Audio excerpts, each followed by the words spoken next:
a Yom Yom do dia 17 de Tammuz. Sabido que o dia 17 de Tammuz é um dia de jejum que marca alguns acontecimentos fatídicos, tristes que ocorreram na história do povo judeu no decorrer dos séculos. Por isso é observado como um dia de jejum. Foi nesse dia que se rompeu a muralha de Jerusalém. Os inimigos conseguiram invadir a cidade, o que culminaria 3 semanas depois com a destruição do próprio Beit HaMikdash, do templo sagrado, e outros acontecimentos mais. E entre as ocorrências tristes que aconteceram na data de 17 de Tammuz, a primeira delas, na nossa história que está registrada, é a quebra das tábuas da lei.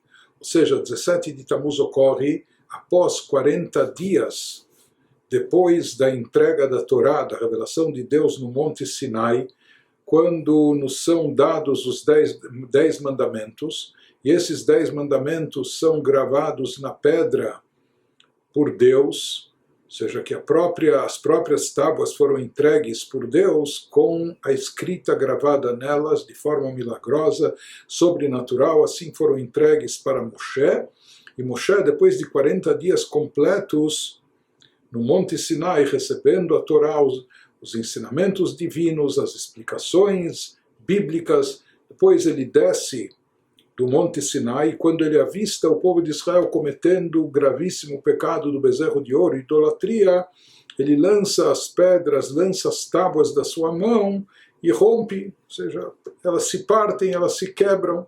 Então, quando aconteceu isso, quando as primeiras tábuas foram quebradas, na data de 17 de Tammuz. Depois Deus fala para Moshe, mais tarde, passam-se mais 40 dias, quando Moshe fica rezando, implorando pelo perdão divino, e quando Deus ele ouve as preces de Moshe, então ele diz a ele, sabe o que, agora suba mais uma vez ao Monte Sinai, por mais 40 dias, isso iria acontecer no Rosh Chodesh Elul, terminando em Yom Kippur, mas dessa vez você mesmo vai esculpir as pedras, vai preparar as tábuas, né, para que haja nelas, para que sejam escritas nelas os 10 mandamentos.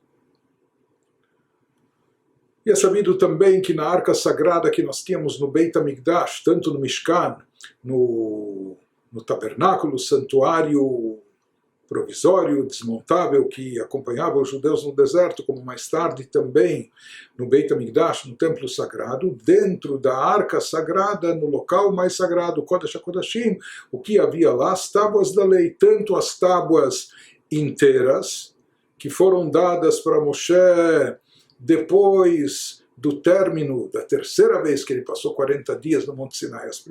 A primeira vez 40 dias foi recebendo as instruções, as orientações a respeito dos preceitos ou as explicações da Torá. Depois ele passou outros 40 dias apenas implorando pelo perdão divino sobre o pecado de idolatria no bezerro de ouro. Mais tarde ele novamente sobe ao Monte Sinai por mais 40 dias, onde lá ele mais uma vez aprende a Torá, ele é ensinado a Torá, mas dessa vez com acréscimos e adendos, até que finalmente ele desce com as segundas tábuas da lei. Mas na arca sagrada se encontravam tanto as primeiras, os cacos das primeiras que foram rompidos e quebrados, como também as segundas tábuas da lei que estavam inteiras. E no Yom Yom de hoje, extraído de um discurso racídico do Rebbe anterior, selecionado pelo nosso Rebbe, é explicada a diferença entre as primeiras e as segundas tábuas, tanto em relação ao objeto sagrado das tábuas, como também em relação ao sujeito envolvido, particularmente Moshe Rabbeinu, que ele foi aquele que nos trouxe as tábuas, como também o sujeito que recebeu as tábuas, que é o povo judeu, todo o povo de Israel. Então, conforme ele começa a nos explicar, de acordo com a Hassidut, a diferença entre as duas tábuas, as primeiras que foram rompidas no dia 17 de Tammuz, e as segundas tábuas que nos foram entregues finalmente no dia de Yom Kippur. Então ele nos diz as diferenças entre as primeiras tábuas dos 10 mandamentos e as segundas, o que vai ser mencionado a seguir. Então, existem diferenças nas próprias tábuas.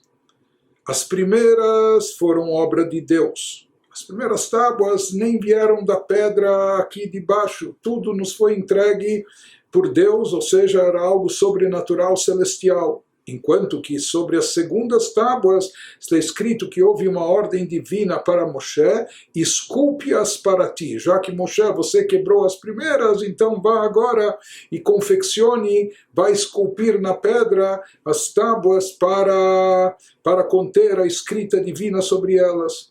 Mas as primeiras tábuas, a própria matéria-prima, a própria pedra, era algo divino que veio dos céus, enquanto que nas segundas elas foram aqui confeccionadas por Moshe. Moshe pegou pedras aqui embaixo e esculpiu, preparando-as como as tábuas para conter os 10 mandamentos. Isso em relação à própria matéria-prima, as pedras, as tábuas.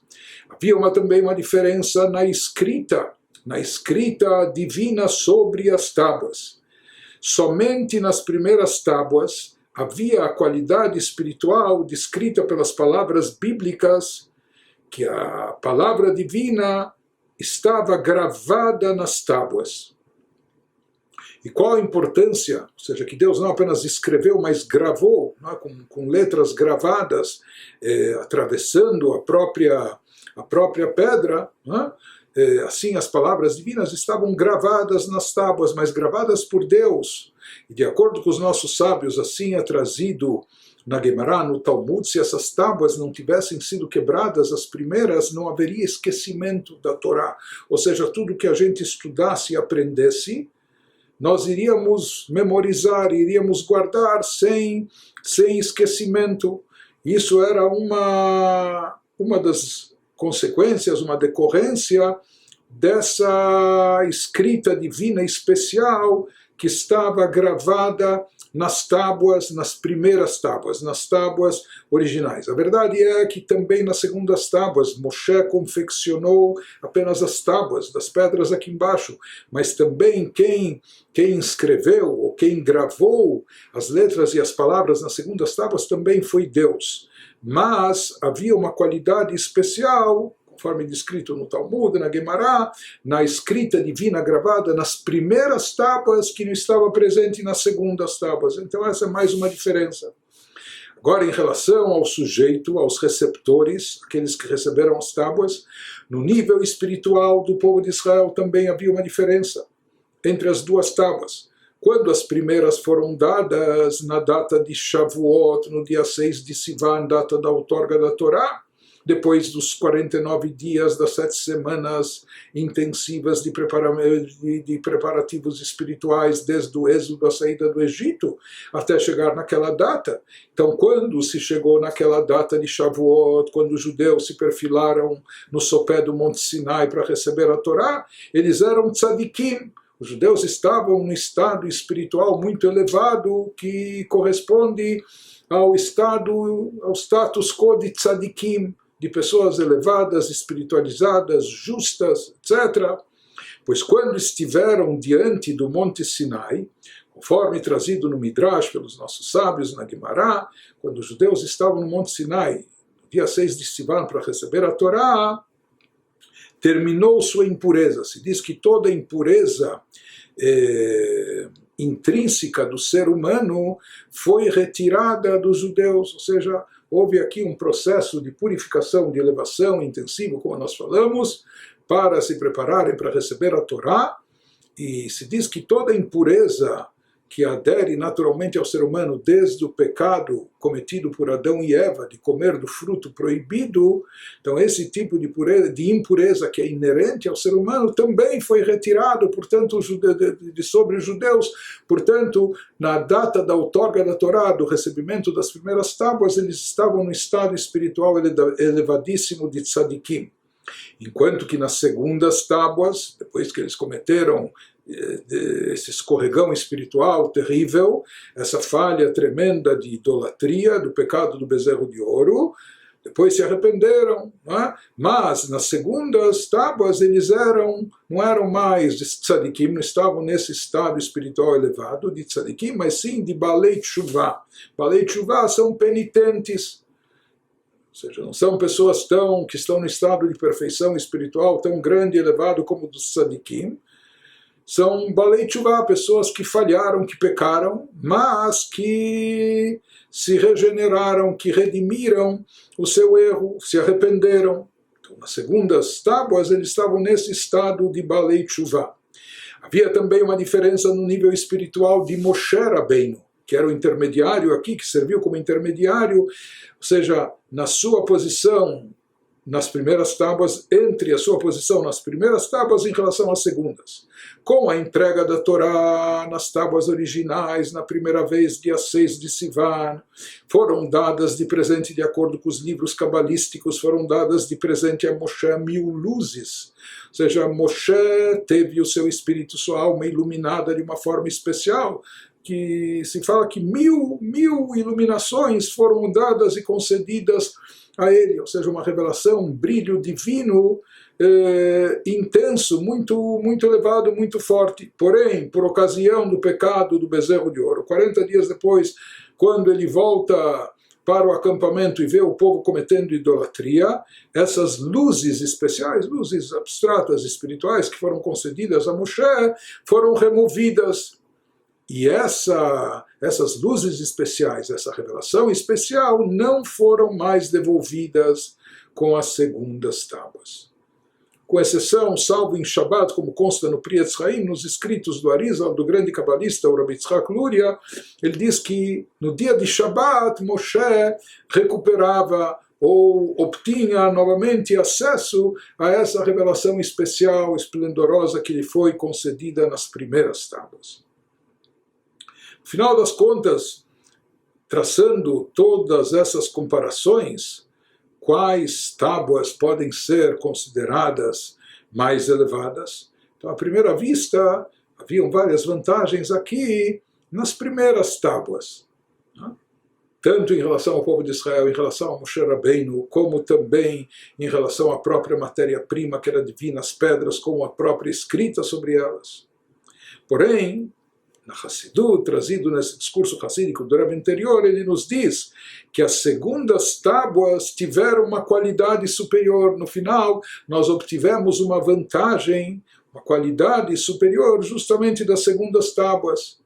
Com elas também foram entregues alachot, leis, midrash, agadot. Se fala que se a gente ficasse apenas com as primeiras tábuas, então a Torá se resumiria ao Pentateuco, aos 5 livros da Torá, mais o primeiro livro do Nach, Yoshua, o livro de Josué, e pouca coisa. Mas com as segundas tábuas nos veio uma imensidão de adendos, informações, que incluem todas as alahotas, leis derivadas dos preceitos, com midrash, agadot, comentários, interpretações alegóricas, e mais que a origem, a base de toda a Torá oral, seja uma dose dupla de sabedoria da Torá, já que eram as segundas tábuas, não foram apenas as segundas, mas também veio em dobro. Uma dose, uma dádiva dupla de sabedoria da Torá nos foi entregue com as segundas tábuas, conforme consta no Talmud, no Tratado de Nedarim. E também nas segundas tábuas, apenas nas segundas tábuas é que nós notamos na escritura bíblica que a face de Moshe brilhava com raios de luz. Ele tinha até que cobrir o seu semblante com uma máscara, porque o seu semblante irradiava, e isso só passou a acontecer depois das segundas tábuas. A Torá não relata isso, por mais que ele obteve com as primeiras, essas 1000 luzes espirituais, mas isso não se refletia fisicamente no seu semblante. Já nas segundas tábuas, a Torá nos conta que o semblante de Moshe fisicamente irradiava luz. Essas são as diferenças entre as primeiras e as segundas tábuas. E aqui, de acordo com a Hassidut, nós vemos e aprendemos algo profundo e algo especial. Por um lado, as primeiras tábuas, elas representam a revelação divina, a revelação que vem de cima, aquilo que Deus entrega. Sem dúvida, aquilo que vem diretamente de Deus é muito mais elevado, é muito mais poderoso, tem um alcance muito maior, infinito, etc. Porém, aqui existe a desvantagem quando algo veio de Deus, ou apenas de Deus, que faltou o esforço e o empenho por parte da pessoa.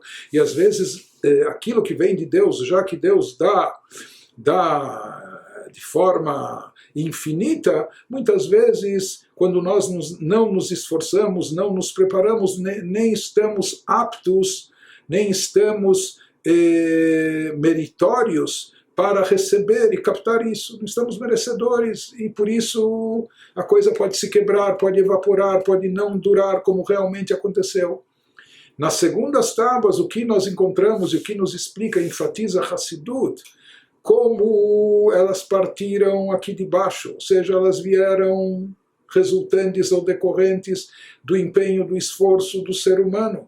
Isso veio depois de Moshe interceder e rezar e suplicar a Deus que perdoasse o pecado, que nos desse e nos mantivesse a Torá e assim por diante. Foi o próprio Moshe, por ordem divina, que teve que esculpir as pedras e preparar as tábuas. Ou seja, tudo isso foi confeccionado, foi preparado aqui.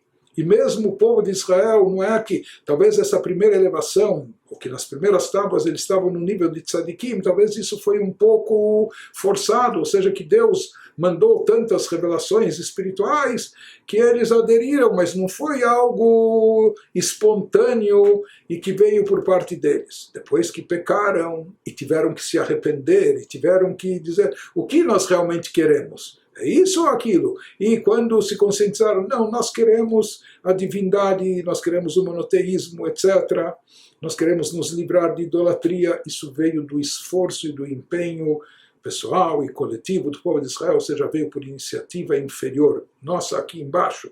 Então, aquilo que vem por iniciativa nossa, que vem de acordo com o nosso esforço, o nosso empenho, por mais que talvez tenha um alcance limitado, finito, diferente daquilo que vem diretamente de Deus, mas é algo plausível com a nossa capacidade, com o nosso esforço, é algo que nós podemos captar, comportar e, portanto, se torna algo sólido, algo que fica presente dentro de nós, não algo tão elevado e tão superior que talvez cause um impacto momentâneo, mas depois evapora e desaparece porque nós não temos os recipientes necessários para comportar, captar e segurar e reter isso. Já aqui, no caso das segundas tábuas, já que isso é decorrente do esforço das pessoas e já que também o resultado era proporcional à capacidade e ao empenho dos Yehudim que fizeram para receber as segundas tábuas, por isso essas tábuas duraram e perduraram e na verdade elas estão presentes até hoje, nós não sabemos exatamente onde elas estão, mas mesmo quando o primeiro Beit HaMikdash foi destruído, antes disso a Arca Sagrada foi depositada, foi escondida num nível subterrâneo e se encontra lá até hoje, logo que Mashiach chegar e o terceiro Beit HaMikdash for construído, o Beit HaMikdash for reconstruído, então se revelará onde está a Arca Sagrada com as tábuas da lei.